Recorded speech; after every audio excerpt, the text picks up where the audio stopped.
السلام عليكم. اخباركم ايه يا جماعه؟ يا رب دايما تكونوا بصحه وسعاده. يا رب فيديو جديد، وان شاء الله النهارده هنتكلم عن مفهوم التغذيه. اوكي، وان شاء الله الفتره الجايه هنتكلم عن التغذيه الرياضيه بكل بساطه شديده جدا.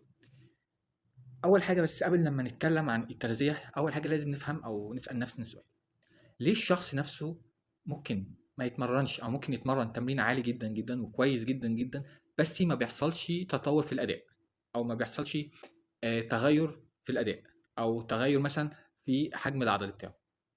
في اسباب كتيره جدا، بس اهم سبب هو في التغذيه. اوكي، التغذيه ليها عامل مهم جدا جدا جدا. تمام، دي حاجه.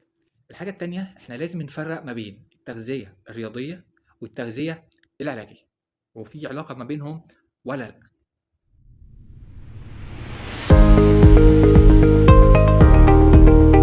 مخصص للناس اللي بتمارس رياضه، للناس اللي بتمارس رياضه، اوكي، بشكل عالي.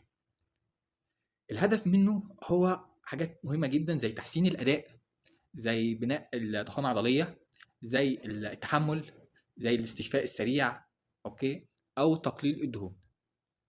ده بالنسبة للتغذية الرياضية. يعني الهدف بكل بساطة تحسين الأداء، يعني بناكل عشان نطور الأداء، مش بناكل وخلاص، أو مش بناكل عشان نعيش بس. أما التغذية العلاجية، أوكي، فالهدف منها بكل بساطة شديدة جدًا هي مواجهة الأمراض. أمراض زي إيه؟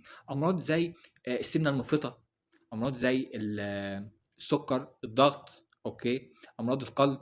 كل الكلام ده كله هو مشكلة أو سببه في التغذية، اللي هي التغذية اللي هي إيه، بنقول عليها التغذية السيئة، أو مش في تغذية سليمة، أوكي؟ فده كله سوء التغذية بيؤدي إلى أمراض كتيرة جدًا، جدًا. سواء كنت انت شخص رياضي او شخص عادي، فسوء التغذيه في نفس الوقت هي مشكله لاي حد. اتفقنا؟ يعني ممكن شخص رياضي، اوكي، هو بيعمل تغذيه والهدف منه انه يعمل كتله عضليه، فده تغذيه ايه، رياضيه. اما الشخص العادي، اوكي، هو بيعمل تغذيه عشان يحسن الصحه بتاعته، او نظام الصحي بتاعه. تمام، ده الفرق ما بين النقطتين.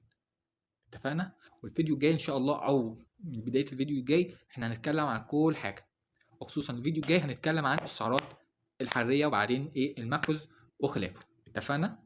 اتمنى تكونوا استفدتوا. السلام عليكم ورحمه الله وبركاته.